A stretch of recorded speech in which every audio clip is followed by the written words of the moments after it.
زید بھائی نے روایت پیش کی کہ جس نے ہمارے اس امر میں یعنی ہمارے اس دین میں کوئی چیز نئی پیش کی جو اس کا حصہ نہیں ہے تو وہ مردود ہے. معلوم ہوا عبادات کے مسئلہ میں اصل مسئلہ منع کا نہیں ہے کہ منع کہاں ہے، اصل مسئلہ اجازت کا ہے کہ اجازت کہاں ہے.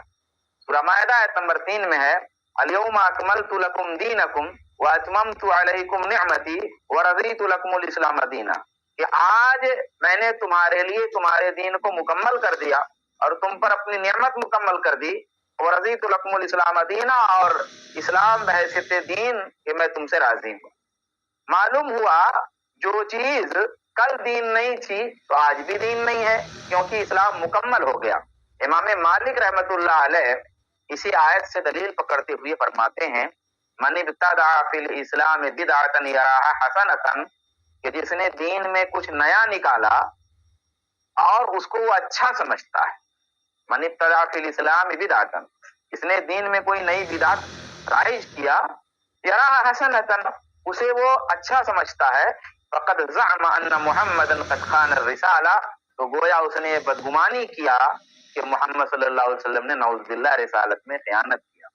اما لم یکن یومئذ دینا لا یکون اليوم دینا، تو جو چیز اس دن دین نہیں تھی وہ آج بھی دین نہیں.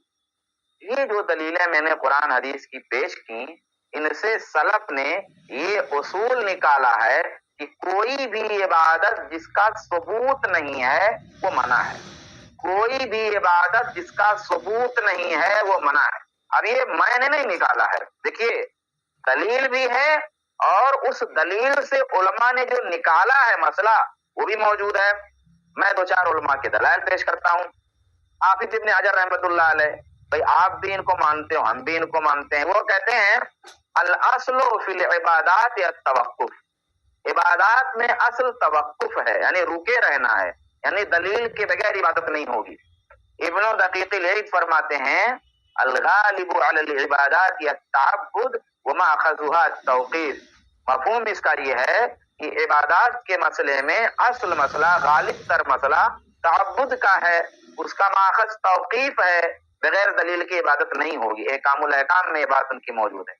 امام نصفی جو حنفی ہیں اور امام سرخسی یہ بھی حنفی ہیں، ان دونوں کی طرف یہ بات بیان کی گئی ہے کہ ولا مدخل للرأی فی معرفت ما هو طاعۃ للہ ولہذا لا يجوز اثبات اصل العبادت بالرأی. کہتے ہیں کہ اللہ کی جو اطاعت ہے اس کی معرفت میں رائے کا دخل نہیں ہے، عقل کا دخل نہیں ہے، قیاس کا دخل نہیں ہے، اس لیے عبادت کی اصل رائے اور قیاس سے ثابت نہیں ہوگی. اصول سرخسی میں ہے. اسی طریقے سے حنبلی ہیں امام عبد الرحمن بن قاسم، وہ لکھتے ہیں اجمع اہل العلم ان الاصل فی العبادات هي التشریع، کہ اہل علم کا اس بات پہ اجماع ہے کہ عبادات میں اصل چیز ہے کہ مقرر ہو، طے ہو اللہ و رسول کی جانب سے. اگر طے نہیں ہے تو کوئی عبادت آپ نہیں کر سکتے. اب یہ ہوا اصل جواب. اب باقی کسی چیز پہ خوش ہونا الگ ہے اور اس خوشی کو منانا الگ ہے. دوسرا قاعدہ جس سے دھوکہ دیتے ہیں، جیسا کہ زید بھائی کی ویڈیو میں بھی آپ نے مولانا صاحب سے سنا کہ انہوں نے دلیل پیش کیا هو الذی خلق لکم ما فی الارض جميعا، سورہ بقرہ آیت نمبر جو 29 ہے، کہ وہی وہ ذات ہے جس نے زمین میں جتنی چیزیں ہیں سب تمہارے لیے پیدا کیا. تو پتا چلا جو بھی چیز ہے حلال ہے الا یہ کہ منع ہو. یہ دھوکہ دے رہے ہیں. اصل میں دو اصول ہے قرآن و حدیث میں. یہ ہے الاصل فی العبادات المنع، عبادات کے معاملے میں اصل قاعدہ یہ ہے کہ منع ہے جب تک کہ اجازت نہ ہو. اور معاملات کے باب میں اصل یہ الاصل فی الاشیاء الاباحہ، چیزوں میں اور معاملات میں عادات میں کئی الفاظ وارد ہیں علماء سے، اصل یہ ہے کہ حلال ہے. تو یہ جو آیت ہے اس آیت میں اشیاء کا، عادات کا اور معاملات کا بیان ہے. اور جو میں نے آیت پیش کی اور من احدث فی امرنا ھذا والی دلیل پیش کی، اس میں بیان عبادات کا ہے. تو عبادات میں اصل یہ ہے کہ کوئی بھی عبادت بغیر اجازت کے نہیں ہو سکتی، اور چیزوں میں، عادات میں، معاملات میں اصل یہ ہے کہ کوئی بھی چیز حرام نہیں ہوگی الا یہ کی دلیل ہو. تو یہاں سے دھوکہ دیا جاتا ہے کہ چیزوں میں اصل علت ہے. تو یہ وہ چیز ہے جس کو یہ حضرات عبادت کے بعد میں پیش کرتے ہیں. جیسا کہ نعیم الدین مراد آبادی بریلوی عالم ہیں، ان کے سلف کا بھی یہی طریقہ، وہ لکھتے ہیں اس آیت سے ثابت ہوا کہ جس امر کی شرع میں ممانعت نہ آئی ہو وہ مباح ہے۔ بالکل صحیح ہے، جس امر کی شریعت میں ممانعت نہ آئی ہو یعنی اس کا تعلق اگر اشیاء سے ہے، عادات سے ہے، معاملات سے ہے تو حلال ہے۔ یہ عبادات کے مسئلے میں یہ بات نہیں کہی گئی ہے، عبادات کا اصول الگ ہے۔ مباح کس کو کہتے ہیں، حلال کس کو کہتے ہیں؟ بھئی مباح یا حلال کہتے ہیں جس کے کرنے اور نہ کرنے دونوں پر نہ اجر و ثواب ہو نہ گناہ ہو۔ گلاس میں پانی رکھا ہوا ہے ایسے، میں نے پی لیا کوئی ثواب نہیں ہے، میں نے نہیں پیا کوئی گناہ نہیں، یہ اصل ہے۔ مباح کا مطلب یہی ہوتا ہے۔ تو اگر آپ کہتے ہیں کہ جو بھی زمین میں چیزیں ہیں وہ ان سے پتہ چلتا ہے کہ حلال ہے تو گویا عید میلاد مباح ہے، تو عید میلاد خالی آپ مباح کہاں مانتے ہیں؟ میں مان بھی لیا آپ کی بات، آپ مباح کہاں خالی مانتے ہیں؟ اس کی تو آپ فضیلت بیان کرتے ہیں، اس کا اجر و ثواب بیان کرتے ہیں، اس کے مختلف معیارات اور مختلف شرف اس کا بیان کرتے ہیں۔ تو جو حلال چیز ہوتی ہے وہ صرف حلال ہوتی ہے، اس کے لیے اس کے نہ کرنے پر اور کرنے پر دونوں صورتوں میں نہ گناہ ہے نہ ثواب ہے، یہ عبادت ہے۔ ہاں کوئی دوسری دلیل آئے گی، کوئی دوسری چیز آئے گی اس سے جڑے گی تب اس میں ثواب اور گناہ کا مسئلہ جڑے گا، لیکن اصل یہ ہے کہ اس میں ثواب اور گناہ کا مسئلہ نہیں ہے۔ تو آپ کو میلاد میں تو آپ جو ہے باقاعدہ ثواب کو طے کر کے بتاتے ہو کہ فلاں چیز فلاں طرح کریں گے تو ایسا ثواب ہے، فلاں جگہ ایسا ثواب، فلاں نے خواب دیکھا تو ایسا ثواب، فلاں عالم نے ذکر کیا تو ایسا ثواب۔ تو یہاں تو فضائل بتائے جا رہے ہیں۔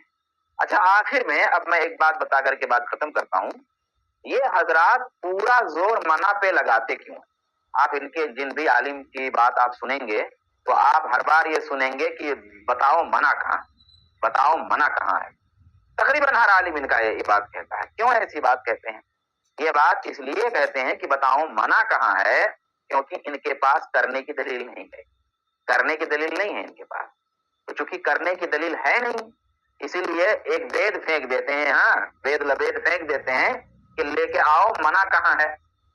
کیونکہ دنیا میں کوئی بھی کتاب میں کوئی ایسی روایت نہیں ہے جو صحیح ہو، صحیح کا مطلب اصطلاح والی صحیح نہیں، صحیح کا مطلب کہ جو محدثین کے معیار پر قبول کرنے کے لائق ہو، عمل کرنے کے لائق ہو، کوئی بھی ایسی روایت اس قرۂ ارضی پر موجود نہیں ہے جس سے یہ بات ثابت ہو کہ اسلاف کرام نے، صحابہ کرام نے، تابعین کرام نے، تبع تابعین اعظام نے میلاد رسول منایا ہو۔ کوئی سنگل روایت بھی موجود نہیں ہے۔ کون سی روایت؟